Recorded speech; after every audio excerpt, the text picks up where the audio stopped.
Yo, what's up guys? You got your boy Nandra here. Welcome to another video. So this video is going to be the concept games for my Ying Yang Lindworm deck, or sorry, Ying Yang Jerva Lindworm deck. So I didn't get that many games versus other decks. For some reason, I don't know why, but I somehow got like all versus Shadow. Like I had some versus like Runecraft and Portalcraft. I don't remember what happened in the Runecraft game or why I lost it. And I don't feel like trying to figure that out in this video. I guess I could like try to figure it out and like leave it down in the comments for like what happened and why I lost. I more or less like went like 50-50 with this on stream. I am definitely looking to like refine it. Well, the games I'm be showing is gonna be with the second deck I used in the intro to the building. So if you haven't seen that, we'll go ahead and show you that right now.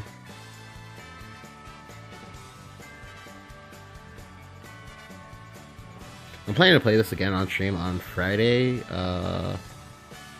April 13th, April 14th, something like that. Yeah, if you guys want to come through and come watch. Anywho.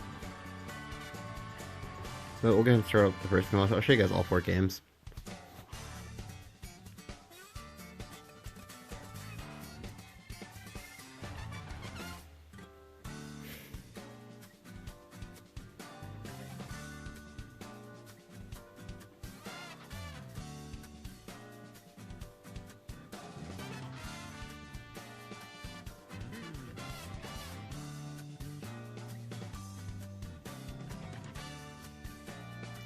Alright, so start off with versus Shadow. You can see that he has the Ceradorn icon. Generally, that should not tell us that he's reanimate. Obviously, although at the time I wasn't actually looking at that just because I was actually trying to get my dailies done. I believe I choose to keep these 2 cards because I'm going second, so it's alright for me to keep these. I pick up a Wrath Drake. Wrath Drake is very good in this matchup. Well, at the time, I assumed he was just like regular mid-range Shadow. He might be like obviously like reanimate, as you now see now from the icon, but at the time, I just assumed he was mid-range. We also pick up Sun and Moon. This is very, very nice. So when we pass on 2, we now know that we now can assume that he's reanimate. Here I'm going to choose the Oracle. Generally with Lindworm, like when you get the chance to play the spells, you should take the chance to play the spells. Alright, so this turn, I have a few options. What I will choose to do though is I'll choose to go ahead and play Sun and Moon. Again, we have the chance to play spells. Go ahead and play spells. I'm not going to be too worried about killing this because this is going to heal me. He's either going to play Zombie Party. If he plays Zombie Party, that's 50% of his mana used to remove my 3rd drop that he knows I can play again. So if he chooses to do that, that's fine. That means he can't develop. If he can't develop, I can just go and replay Sun and Moon, and there we go. I'll be at 3 triggers for Lindworm, and I'll be good to go.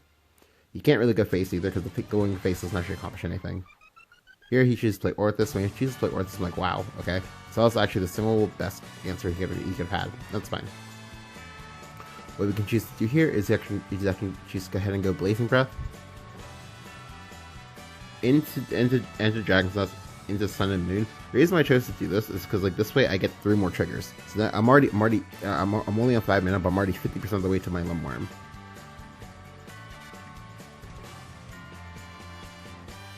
I go ahead and make this for Amaterasu. You might be thinking that, oh, okay, why not just make it for Tsukiyomi and Andro? Well, I didn't make it for Tsukiyomi because if I make it for Tsukiyomi after having done what I just did, that means I then fall prey to getting to having a series of the night be like a get out for him. I don't want that to be the case. So here he literally gives me his Aisha. I'm like, okay, cool, awesome.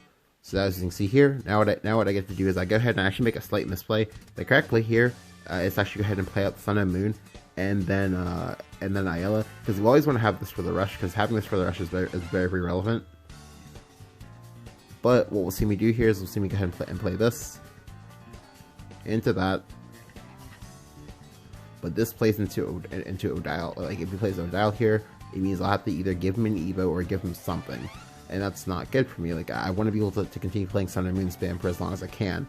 So one of the nifty things about Lindworm is that they do actually give you a tracker for it. So I can see now it's turn 6. I've essentially played at least one Lindworm trigger per turn. Which is really good. It puts you far ahead of the curve. So here I get to pick up Star Phoenix. Star Phoenix top deck is really good because it means I can keep playing Sun and Moon. This is nice for 2 reasons. One, it invites him to play Zombie Party. He plays Zombie Party. I then get to play Force and Nuke to then replay my Sun and Moon, and that'll put me at even more triggers. I'm at We're at 7 triggers now. 7 triggers to Sun and Moon. I haven't really ramped either. If I had ramped, I would have been able to just like slam down Lindworm next turn, but I didn't ramp, so yeah.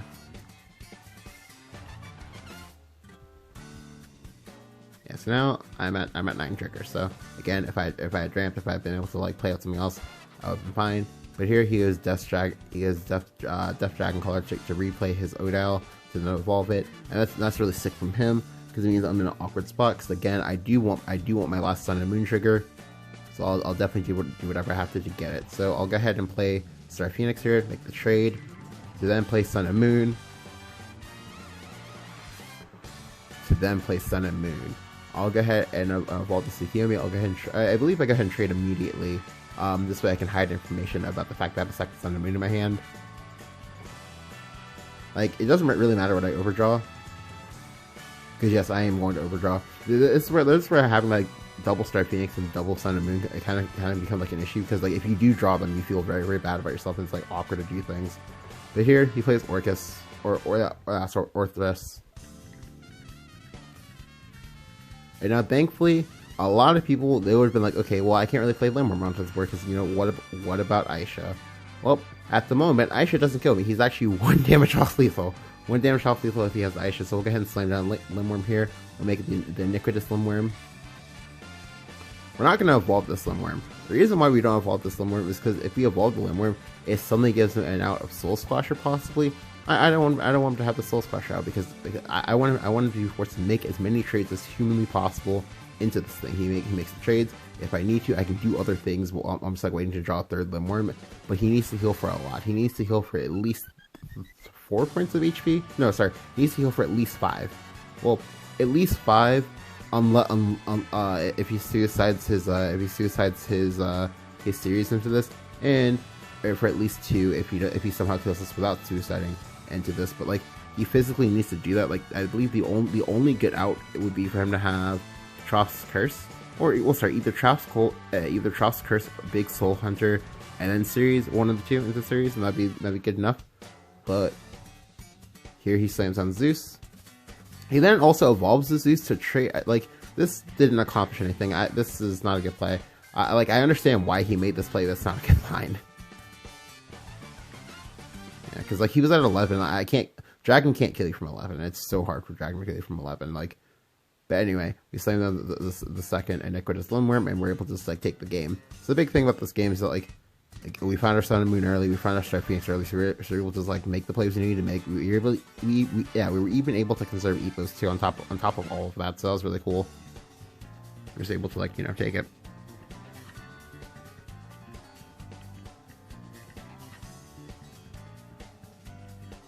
Next game is going to be versus Haven.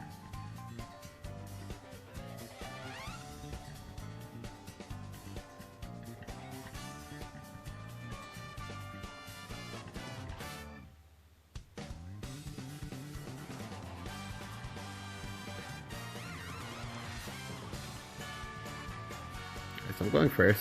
So you're going first with this deck. As I mentioned in the intro to building, a play you can do is if you have Waters of the Orca, you can just like go ahead and curve out your opponent. It's really nice. I full keep this entire hand because this entire hand gives me a curve. If I pick up a 2-drop that's like relevant, like for example, say Somniferous, I might play out Somniferous. Or if I pick up Oracle, what I can do is I can go Oracle, Waters of the Orca, Roy, Ramp, and I'm suddenly at 7. I've played like 4 activators. He plays his globe here. That's fine. Like, we're basically just gonna ignore what he's doing because like he basically spends his initial turn setting up. I spend my initial turn setting up like stuff.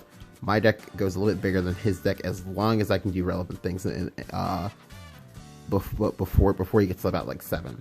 So here I find my Jerva. You might think that Jerva's like kind of like bad in this matchup, but no, it's actually really good. So here he plays Moria Ecomium. Then he plays out Summit Temple here. This is literally like cute from him. I like this setup a lot. So here he gets his free trade into both units, but it's fine. I'm still just gonna ignore what he's doing. I don't care about this. The nice thing about this deck is that like you don't really have to commit that hard into Moria Ecomium if you don't want to. I do pick up my Lindworm, which is really nice. So I have the attribute, so I can just have that as a charger, or sorry, as a counter for me. Because like sometimes keeping the math in your head is like kind of awkward sometimes if you're like trying to think about both that as well as what's going on the board. Here he plays Featherworm Descent. Featherworm Descent is really slow. It is only good here if he has Serenity and Hin next turn. But here I'm able to thankfully top deck my Ayala. I'll go ahead and actually play out the Ayala. I'll go ahead and evolve it as well. I make this evolve this way. I'm at 9 next turn. I go ahead and I play out my Summoner first, but I do not play out my Scyther. I really wanted to play out the Scyther, by the way. However, I can't do that because I want, no matter what, to have the Scyther in case something goes wrong. Because I need the Scyther to punch through. Because my game plan right now is, oh, okay, well, he's going pretty fast. Well, I have to go fast too. So here he plays with the Tin Soldier. He makes the evolve, makes the trade. That's fine. We'll take it. But now this turn is very important because this turn is more or less what decides the game. So as you can see here, we're currently at 4 Lindworm activations. That's nowhere near close to 10. We also in our hand only have one more activation, and that activation is pretty low tempo for what's going on. So what we're going to do here is we're going to go ahead and play out our Driva, right? We'll go ahead and play out our Driva. We'll then also go ahead and pre-evolve the Driva as well. Now I know a lot of people have been like, okay, well, if you play Driva versus Summit Temple, you're going to die because they're just going to find Double Knight and hit you in the face, but that's not true. As you see here, this is on an isolated board, so we can go ahead and play out the Driva, then pre-evolve it. The pre-evolve is very, very, very, very, very, very, very relevant. The reason why it's so relevant is because this creature, because he just gave me a Moria Ecomium, and because he's not on 7 mana, so I know he can't activate it. What I now know is that he has to spend his entire turn clearing this, right? He spends his entire turn clearing this. Next turn, I can just play out the Lindworm as literally as just a vanilla 10/10, and I'll still be good enough because it'll still be threatening lethal. I have the Scyther, and I have the Drakewing Assassin to go ahead and punch the words if I need to, and I'll be good because I can drop another 3 and then just, you know, set up for lethal again. So here, you play Summit Temple, digging for a card, into another Summit Temple, and then concedes because he didn't draw an out. Like, so like the like the out he needed was he had to find another Tin Soldier, but even if he found the Tin Soldier, he'd still have to suicide his unit. I would then just play the Lindworm as a vanilla 10/10, and then like we're back to square one, except, you know, like he has all the cards in the world, but like he doesn't have creatures in play. He's just like taking 5 to the face every single turn. That's not good for him. Next game versus Shadow.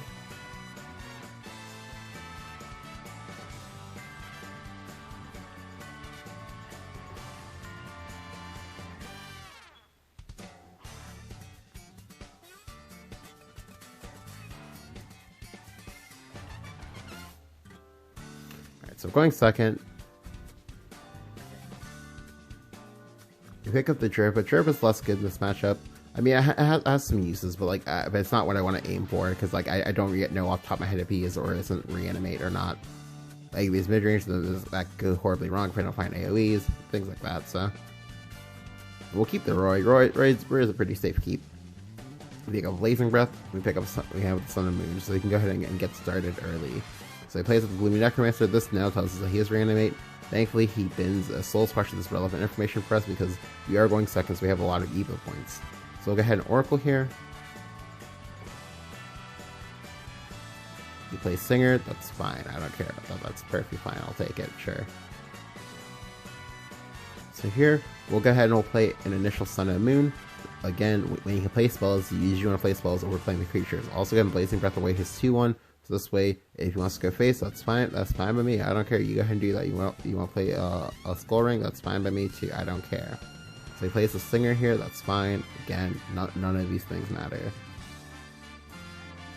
So now what I'll go ahead and do is I'll go ahead and play the Roy. I play the Roy because Glue is a little bit slower, and this way when I play the Roy, I can get the ramp. The ramp is actually kind of relevant. I'll go ahead and attack here to heal for 1. I'll then play the Dragon Life Blade. I'll then also go ahead and evolve to protect my 2/1. So I like this play a lot. The reason why I like this play a lot is because if I didn't do this, you can just play series.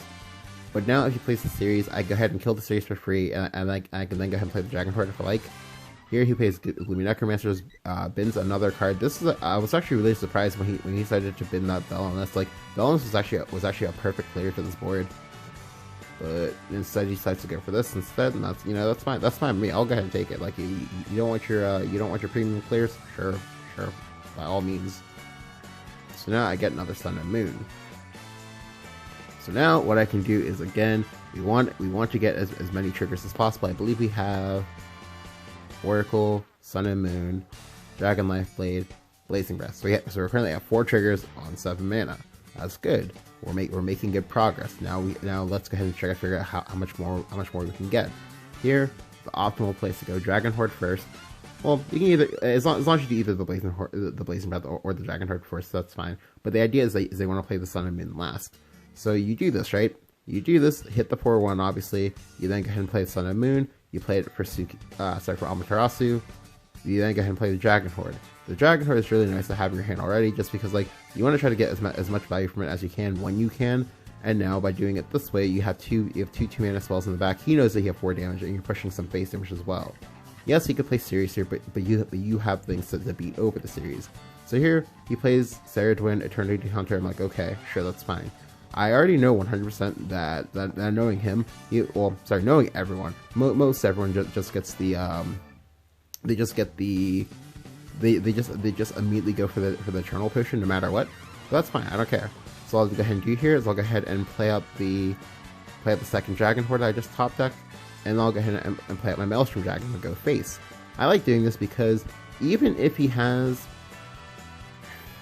doesn't trade here, he just goes face to the Zeus I know he's going to play here. Yep. Even if he has Poisoned Apples, I can actually beat through the Poisoned Apples, as crazy as that seems. Yep. So he actually does it, right? He does it. That's fine by me. What I can do here is I can go ahead and go Scyther, trade into the first Zeus, right? We trade into the first Zeus. We then go ahead and go for Galua. We evolve the Galua. We then play the Nest. We pre-evolve the Galua. We evolve the Galua to trade, and then we go ahead and we go face for 4. Now I know a lot of you guys might be wondering, okay, well, Banandra, why did you do that? If you do that, that means you die now. Well, I only died to exactly Soul Caller. If he has Soul Caller, sure, you got me. If he doesn't have Soul Caller, okay, cool, we got him. Here he plays Ceres. Ceres is not Soul Caller.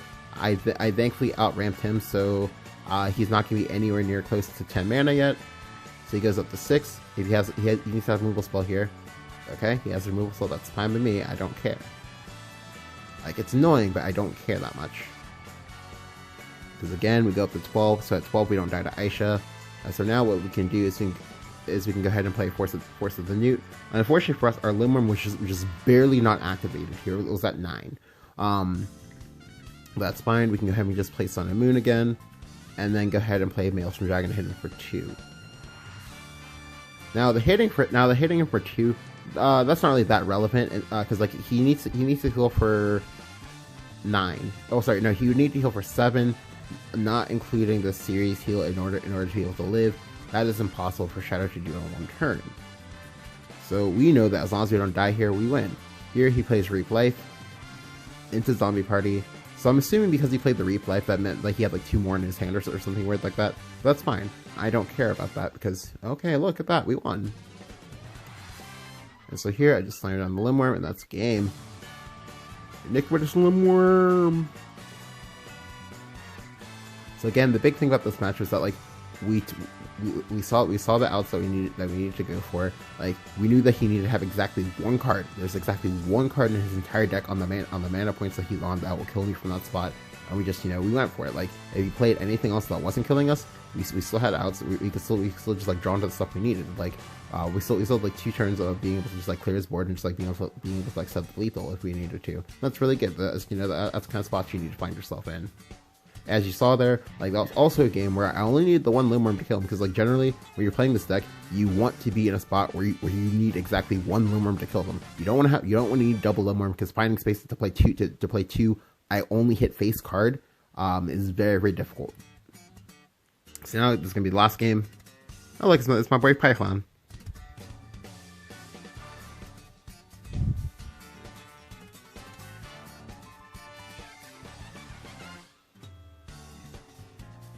So this game is gonna be very stompy. What you can do when Lindworm like pops off or whatever and does like all the things it needs to do immediately. So here, as you can see here, we have the curve. We have 3 spells. One of these spells produces creatures, the other one gives us ramp, the last one heals us and draws us cards. We are going second, however, I'm perfectly fine doing this, just because I know that I have a lot of things I can do later in the game I'll like outpace things he can do. Like, the only way I'm scared is if he's mid-range, but that's fine because I know he plays a lot of 1/2s. I also know that I kept a pretty reasonable hand. So I top like the Force of the Newt. Force of the Newt is actually insane with this curve, because if he for some reason decides to go face, because he went first or whatever, I just Force the Newt him and I win the game. So I'll go ahead and play Waters of the Orca. Yes, he did play Skull Rings, and I should be like really afraid that, oh, he has Catacombs. However, I don't care about the Catacombs. I don't, because I know that I can navigate my way through a Catacombs board better than he can navigate his way through my Waters of the Orca turn. Because next turn I have Roy plus Isle. I'll go ahead and evolve the Isle, but I won't trade. So here he plays the Catacombs. He doesn't make any trades. Just all face. A lot of people will get aggressive and do this a lot of times. However, the trick is that you don't make the trades first. You never make the trades first when they do that. You always force them to make the trades first. If you can do that, if you're a class that has some more like AoE or whatever, like I do here. So I'll go ahead and evolve this, and I'll then go face. The other reason why you don't make the trade here is because so far we have not a single creature has died. So now this comes back into and does nothing. What he should have done is he should have made a bump here. You make the bump here, you then get ahead and draw a card, and then this comes back and you can evolve it again and you draw another card. But here we just go face, and yeah, he just concedes because like he's so far behind on board. He's He's also board locked, and he can't make the trades he needs to make. Next turn, I go ahead and I get to draw a card. I get to heal for 2. I then go ahead and ramp again. I'm at 9. I then force him away the board, and I just win. Like there's no coming back from that. But yeah, like this is the deck. Like honestly, like the deck is a lot better. This version of the deck anyway is a lot better than people give it credit for. Although for the most part, I don't really think that many people are on this particular version of the list where like it's very low ramp. Like I'm only playing 5 ramp cards. Yeah, we'll try live. I'm only playing 6.5 ramp cards as opposed to like the usual like 12, and that's a very big deal. But yeah, like, if you guys enjoyed the video, go ahead and leave a like. Go ahead and hit the subscribe button. Like I said in the initial video, or I think this video as well, I will be playing this deck probably on Friday, around like 12 a.m. EST.